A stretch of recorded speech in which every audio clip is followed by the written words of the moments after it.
The history of architecture in Chicago.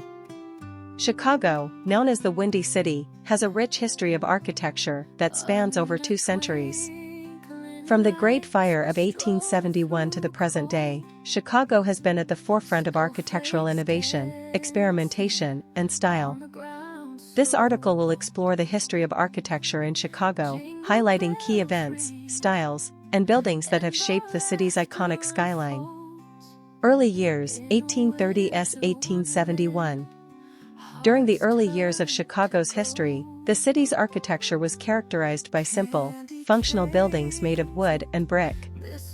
The city's first buildings were influenced by Eastern Seaboard styles, such as Greek Revival and Italianate. The Old Chicago Water Tower, built in 1869, is one of the few remaining buildings from this period. The Great Fire and the birth of the Chicago School, 1871 to 1900. The Great Fire of 1871 destroyed much of Chicago, leaving the city to rebuild. This led to the development of the Chicago School of Architecture, which emphasized functionality, simplicity, and the use of new materials such as steel and glass. William LeBaron Jenney, a pioneer of the Chicago School, designed the Home Insurance Building, 1885, considered the first skyscraper. The Prairie School and the rise of Frank Lloyd Wright, 1900 to 1930.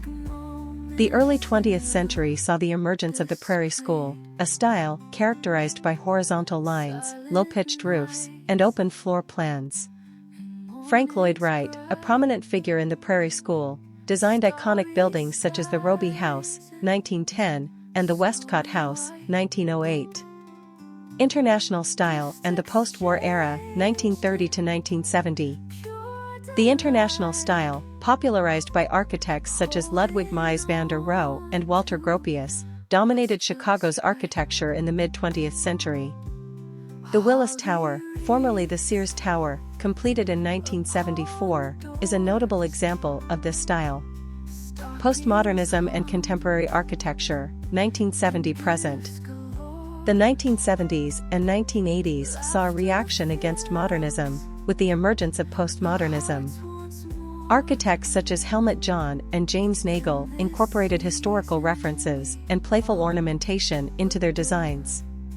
In recent years, Chicago has continued to evolve, with a focus on sustainable design, green architecture, and innovative materials. Notable buildings and landmarks. Willis Tower, formerly Sears Tower, 1974. John Hancock Center, 1969. Tribune Tower, 1925. Wrigley Building, 1920. Robie House, 1910. Frank Lloyd Wright's Home and Studio, 1889. Conclusion.